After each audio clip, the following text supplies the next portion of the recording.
Yo te necesito, manda tu fuego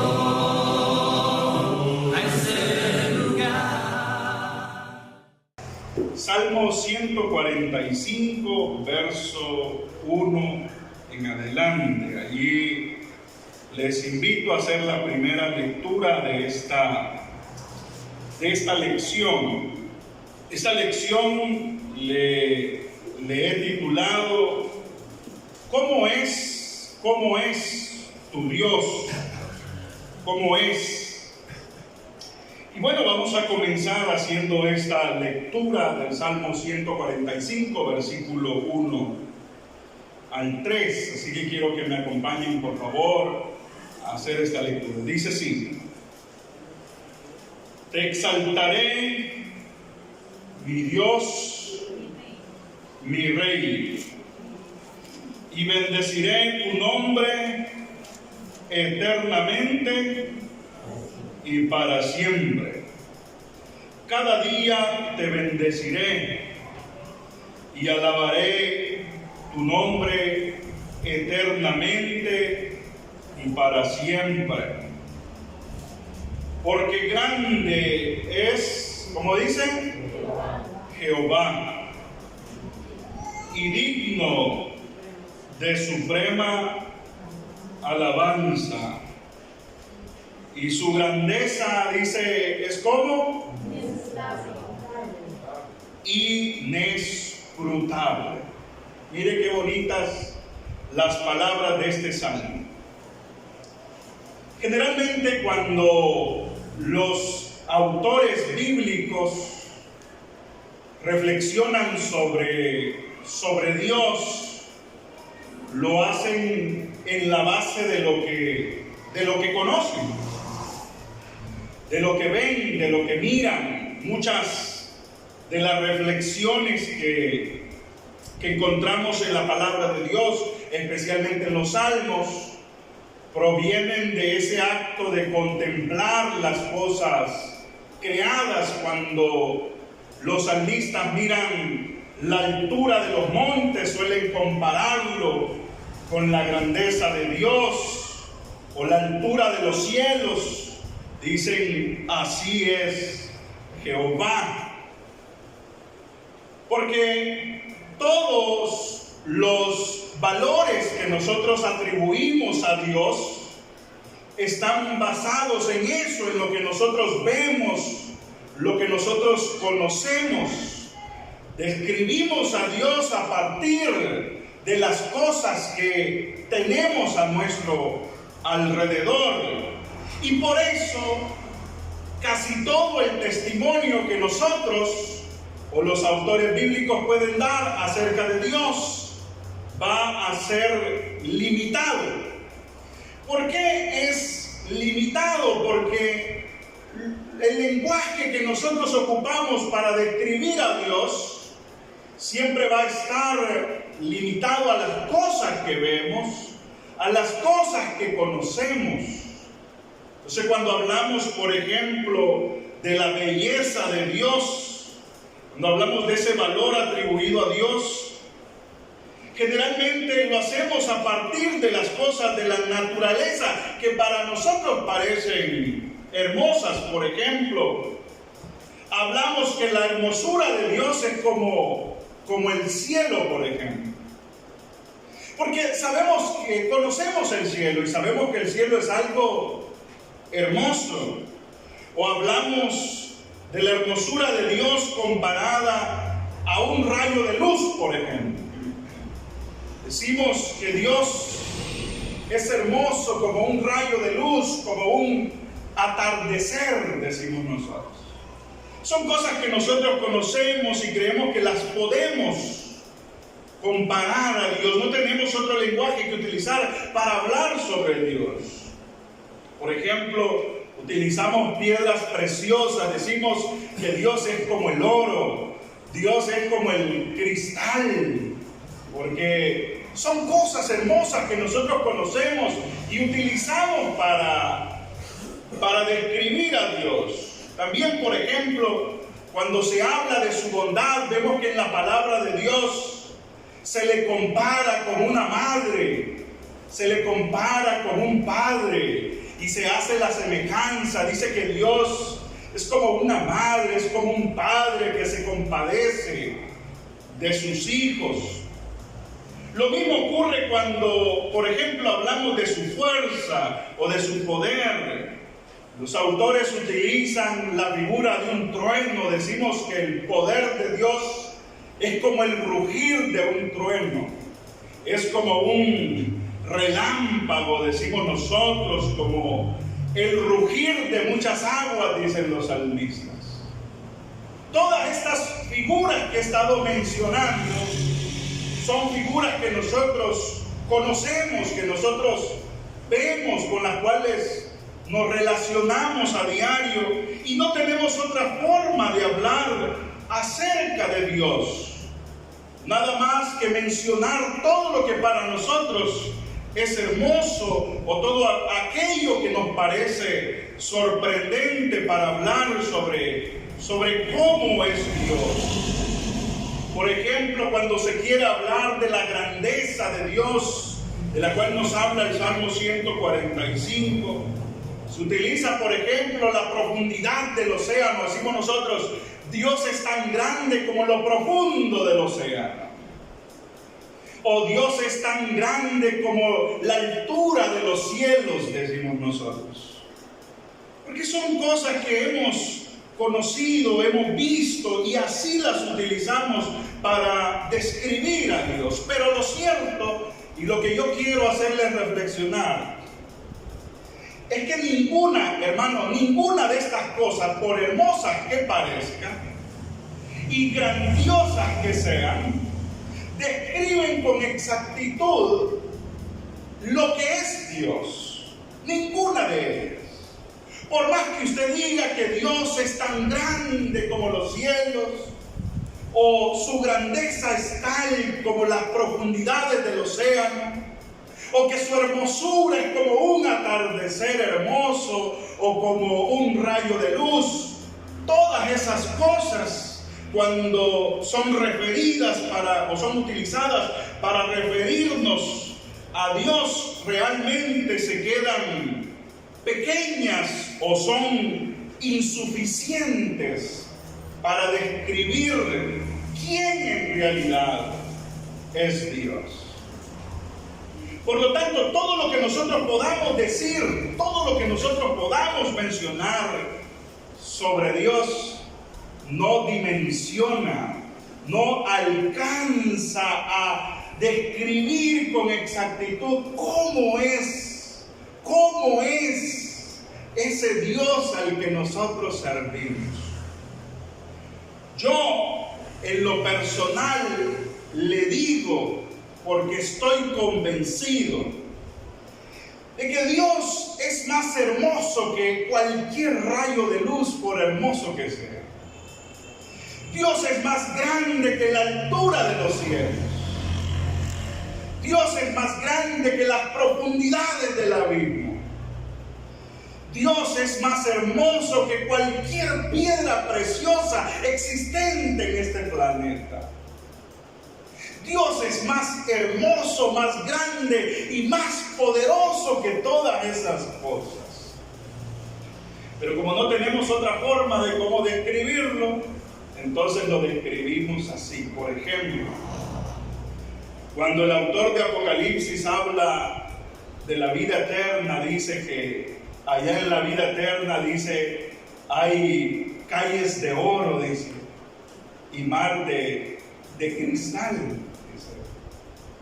No es que literalmente las calles son de oro o el mar literalmente de cristal. Lo que pasa es que el autor utiliza un lenguaje que para nosotros es conocido. Nosotros sabemos lo hermoso que es el oro y lo valioso que es. Nosotros sabemos o conocemos lo valioso, lo costoso que es el cristal, el diamante. Entonces lo que el autor nos está diciendo, que los cielos son algo muy hermoso, es algo maravilloso, que no se puede describir. ¿Se acuerda usted que el apóstol Pablo dice, conozco un hombre, no sé si en este cuerpo o en otro, dice Pablo, que subió al tercer cielo, dice Pablo. Pero dice Pablo, pero estando allí, dice Pablo, le fue concedido ver cosas, dice Pablo, que no le fueron permitidas decirlas, no le fueron permitido expresarlas. No está diciendo Pablo que le pusieron una venda en su boca para que no hablara. Lo que está diciendo es que no hay palabras para describir lo que él vio. Por más que se esfuerce en describir lo que Pablo miró en el tercer cielo, se va a quedar pequeño. Lo mismo nos ocurre con Dios. Por más que nosotros queramos hablar de Dios, expresar lo que creemos de Dios, cualquier imagen que utilicemos se va a quedar pequeña o va a ser insuficiente. Porque Dios, hermano, es más grande que todas esas cosas. Hace unos días teníamos una reunión con los adolescentes, con los jóvenes. Y recuerdo que Giovanni les hizo hacer un ejercicio, decía, piensen, decía Giovanni, ¿cómo es Dios? Imagínense. Y luego de eso lo hizo que lo dibujaran. Unos dibujaron a un señor sentado en un trono, otros dibujaron a un hombre musculoso, fuerte. Me acuerdo yo que ¿cómo se llama? Nos estábamos riendo porque Marcela dijo que era un señor adinerado y lo dibujó así. Cualquier cosa que nosotros digamos sobre Dios o pensemos sobre Dios va a ser insuficiente. Porque de seguro le digo, hermano, que Dios es más grande que todo eso. De seguro le digo que Dios es más hermoso que todo eso. Ahora, ¿en qué nos ayuda a nosotros entender esto? ¿Cómo esto nos ayuda? Un autor dijo con respecto a eso, cuando nosotros tenemos un bajo concepto de Dios, esto es lo que nos causa a nosotros centenares de problemas menores. Y dijo, y cuando nosotros tenemos un alto concepto de Dios y hablamos tal como Él es, entonces, dijo el autor, comenzamos a descubrir la solución para los miles y miles de problemas que nosotros tenemos. ¿Sabe por qué? Porque a veces creemos que nuestros problemas son más grandes. A veces creemos que nuestras dificultades son más grandes que Dios. A veces creemos que nuestro pecado es más grande que Dios. A veces creemos que nuestros errores son más grandes que la misericordia de Dios. Entonces, como creemos que nuestros problemas, nuestras necesidades, nuestras angustias, nuestras culpas son más grandes que Dios, no podemos encontrar consuelo y no encontramos el perdón. Porque siempre estamos creyendo que esas cosas son más grandes que Dios. Hermanos, hay situaciones difíciles que sobrepasan nuestras posibilidades. Oiga bien, hay situaciones que atravesamos en la vida que definitivamente sobrepasan nuestras posibilidades. Y en estas situaciones es donde se vuelve relevante lo que nosotros pensamos sobre Dios. Allí, cuando en nuestra vida bien aparecen cosas que no sabemos cómo resolver. Cuando en nuestra vida aparecen cosas que simplemente con las cuales no sabemos cómo lidiar. Ahí es donde se vuelve relevante lo que nosotros pensamos sobre Dios. Por eso quiero ayudarles esta mañana a ustedes a pensar por un momento correctamente en Dios. Les voy a hacer un par de preguntas y quiero que ustedes las contesten sinceramente en su corazón. Primera pregunta. Escuche bien, hermano y amigo. ¿Qué piensa usted sobre el amor de Dios? ¿Qué piensa usted sobre el amor de Dios? ¿Cree usted que el amor de Dios se agota? ¿O cree que el amor de Dios es inagotable? ¿Qué piensa? O más importante todavía, ¿cree que el amor de Dios es suficiente o es insuficiente? Piensa, haga el ejercicio por favor. Piensa. ¿Cree que el amor de Dios es suficiente o es insuficiente? Segunda pregunta. ¿Qué piensa sobre la justicia de Dios? ¿Qué piensa sobre la justicia de Dios? ¿Cree que Dios es justo o cree que Dios es injusto? ¿Cree que Dios es parcial o es imparcial con su juicio? ¿Qué es lo que piensa? Tercera pregunta. Piénselo, reflexione. ¿Qué piensa sobre el poder de Dios? ¿Es limitado o es ilimitado? ¿Qué piensa? Cuarta pregunta. ¿Qué piensa sobre la grandeza de Dios? ¿Cree usted que Dios es pequeño o Dios es inmenso? ¿Cree que la grandeza de Dios es conocible o sondable? ¿O cree que la grandeza de Dios es insondable? ¿Qué piensa? Ahora, en base a lo que usted ha pensado de estas preguntas, quiero que responda a la quinta y última pregunta. Conteste, por favor. ¿Puede ese Dios en el que usted ha pensado resolver sus problemas? ¿Puede ese Dios en el que usted ha pensado aliviar su enfermedad?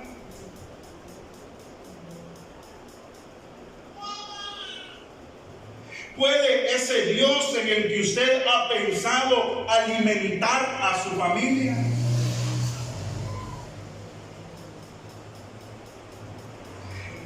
¿Puede ese Dios en el que usted ha pensado restaurar su matrimonio? ¿Puede ese Dios en el que usted ha pensado perdonar sus errores? ¿Lo puede hacer?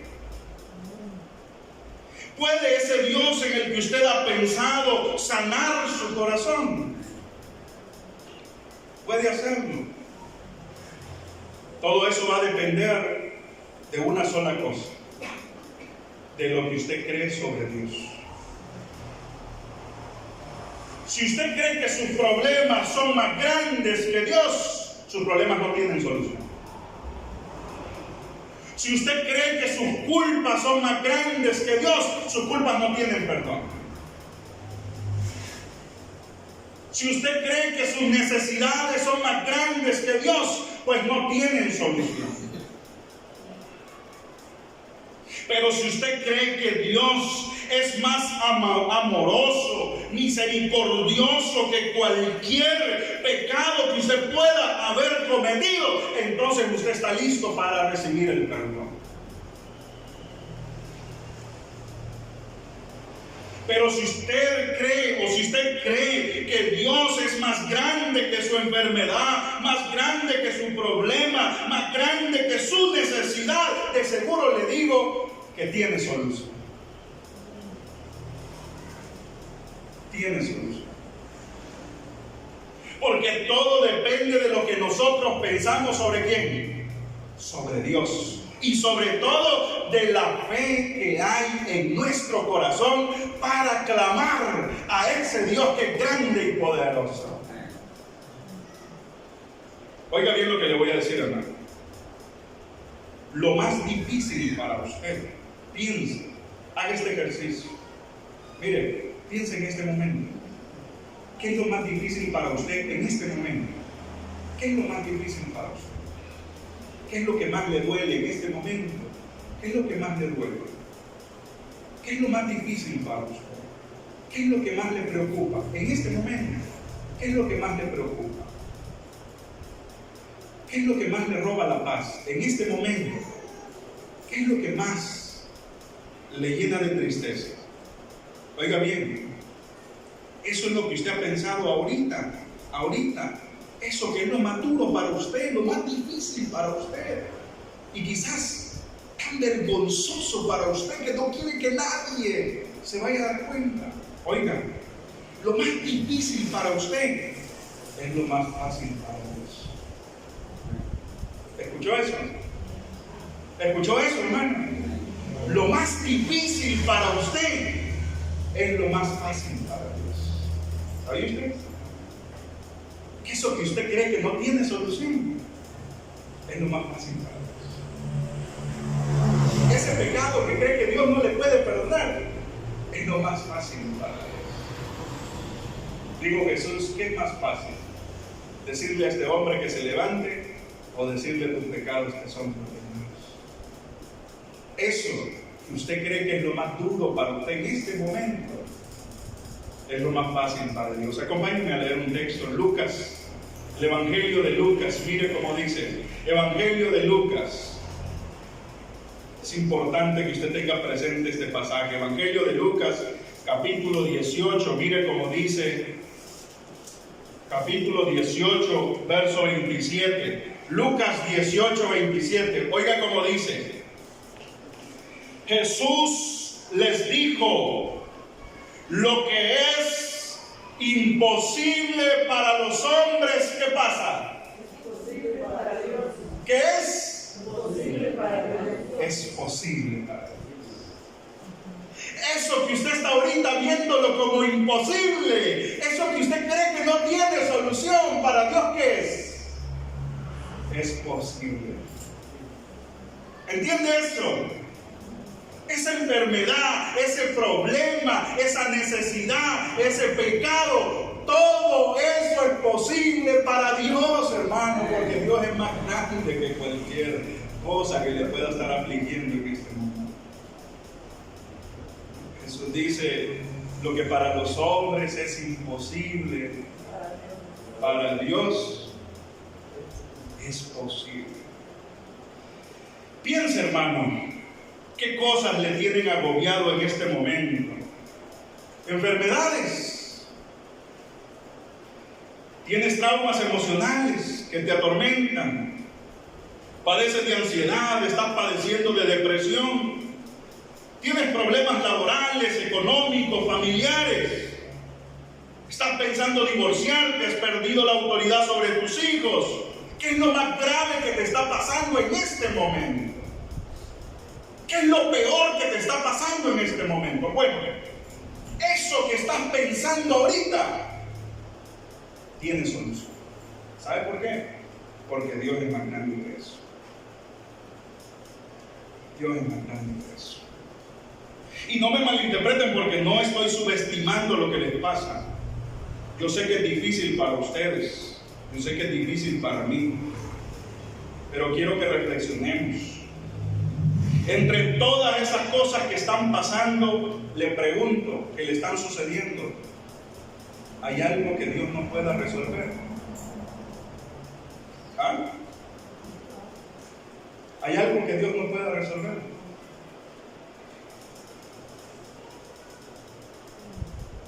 De todas esas cosas, ¿hay algo que Dios no pueda resolver? ¿Cuál de todas esas cosas que para ustedes son imposibles de resolver en este momento son imposibles también para Dios? Ninguna, hermano. Para Dios todo es posible. Lo que sucede, la grandeza de Dios, hermano, el poder de Dios no está en discusión. ¿Entiende eso? El poder de Dios no está en discusión. Lo que está en discusión es nuestra fe. Eso está en discusión. Porque cuando vienen los problemas, vienen las necesidades, nuestra fe decae. Cuando vienen los problemas familiares, vienen los problemas económicos, cuando vienen los problemas, cualquier tipo de problemas laborales, cualquier tipo de problema, nuestra fe, mire, decae. Mire cuánta gente hace falta en este lugar. ¿Y sabe por qué? Porque tienen problemas. ¿Sabe por qué? Porque tienen necesidades. ¿Sabe por qué? Porque tienen pecados. Pero la pregunta es, ¿Dios es más grande que todas esas cosas? Claro que lo es. Pero el problema es que cuando atravesamos situaciones difíciles, nuestra fe se quebranta. Nuestra fe flaquea y ese es el problema. Lucas capítulo 17, retroceda ahí, mire, Lucas capítulo 17, verso 6. Oiga lo que dijo Jesús. El Señor les dijo, oiga lo que le dijo el Señor. Si tuvieras, ¿qué le dijo? Si tuvieras ¿qué? Si tuvieras fe como el grano de ¿qué dice? De mostaza. Miren, si tan solo tuvieran fe como el grano de mostaza, dice Jesús, podrían decirle a este árbol sicómoro, desarráigate y plántate en el mar, y él ¿qué haría? Obedecería. Si tan solo tuviéramos fe del tamaño de un grano de mostaza. O sea, la grandeza de Dios no está en discusión. Dios es grande, Dios es misericordioso, Dios es amoroso, Dios es poderoso. Lo que a veces está en discusión es la fe que nosotros tenemos en ese Dios. Porque dudamos de Dios. Dudamos del poder que Dios tiene para sanar nuestras enfermedades. Dudamos del poder que Dios tiene de restaurar nuestras familias. Dudamos del poder que Dios tiene de ponernos alimento en la mesa. Dudamos del poder que Dios tiene o de la misericordia que Dios tiene para perdonarnos los pecados. Dudamos y dudamos de Dios. Nos volvemos incrédulos. Dice bien. La fe, hermano, quizá no tenga literalmente el poder para mover una montaña. Pero le aseguro, hermano, que la fe espiritualmente tiene el poder de mover el corazón de Dios, hermano. La fe tiene el poder de mover el corazón de Dios. Si no, yo le recuerdo que por la fe de Noé, Dios cambió de parecer y no destruyó a la humanidad. Por la fe de un hombre, por la fe de Abraham, Dios se compadeció y juró que levantaría un nuevo pueblo del cual nosotros somos parte. Por la fe, Dios no destruyó a Nínive, sino que les concedió el arrepentimiento. Por la fe de un remanente, Dios renovó su pacto con Israel y levantó al hijo de David, por medio del cual nosotros recibimos la esperanza de la vida eterna. Por medio de la fe, Jesús se compadeció de los ciegos, de los paralíticos y expulsó a muchos demonios. Por medio de la fe, Dios nos ha visto con misericordia a nosotros y nos sigue bendiciendo. ¿Todavía duda del poder de la fe? Quizás literalmente, hermano, no podamos mover un monte de un lugar a otro. Ni podamos decirle a un árbol, sal de ahí, plántate en otro lugar. Pero yo les aseguro, hermano, que por la fe tenemos, hermano, el poder de cambiar el corazón de Dios. de llamar a Dios a misericordia, pero debemos creer en el poder de la fe. Hermano, recuerde usted que por la fe Eliseo hizo flotar un hacha. ¿Se acuerda usted de eso? Elías hizo que lloviera cuando oró con fe. Daniel entró en el foso de los leones y nada le pasó. ¿Por qué? Porque tenía fe. Por la fe de los discípulos las cadenas se rompían, los cerrojos se quebraban de las cárceles y los discípulos salían de donde estaban. ¿Por qué? Por la fe, hermanos. Por la fe. Y me va a decir a usted que la fe no tiene poder. Si lo he visto yo en mi vida, hermano, todo el tiempo. Todo el tiempo. Hay momentos en mi vida donde he flaqueado, donde me he sentido tan débil, donde no he estado seguro de lo que Dios va a hacer con mi vida. Pero ¿sabe qué? Dios siempre ha terminado sorprendiendo. Me ha dicho, esto es para que te acuerdes que yo estoy contigo. ¿Recuerda? ¿Se acuerda lo que Dios le dijo al pueblo de Israel? Le dijo a Josué. Dijo, esfuérzate y sé valiente. No temas, le dijo el Señor a Josué, ni desmayes, porque yo, el Señor, estaré contigo, le dijo, a donde quiera que tú vayas. Hermano, deje de seguir pensando que sus problemas son más grandes que Dios. Deje de pensar que sus pecados son más grandes que la misericordia de Dios. No es cierto, hermano, no es cierto. Jeremías, convencido, dijo, el Señor va conmigo delante como poderoso gigante. Eso es lo que tenemos que decir nosotros cuando estamos frente a un problema, cuando estamos frente a una necesidad. El Señor va delante de nosotros como poderoso gigante. Él nos salva, Él nos bendice, Él nos protege, Él nos provee para nuestros hijos. Él nunca nos abandona. Eso es lo que tenemos que pensar. Pero hermano, a veces, en lugar de eso, hermano, estamos tristes, llorando, desconsolados, como que si ese Dios grande y misericordioso no estuviera con nosotros. No, hermano, Dios está con nosotros. Vamos a leer un último pasaje de Deuteronomio 31. Recuerda este texto, Deuteronomio 31. Deuteronomio 31. Usted se siente atribulado, recuerde este pasaje. Deuteronomio capítulo 31, verso 8. Mire lo que dice.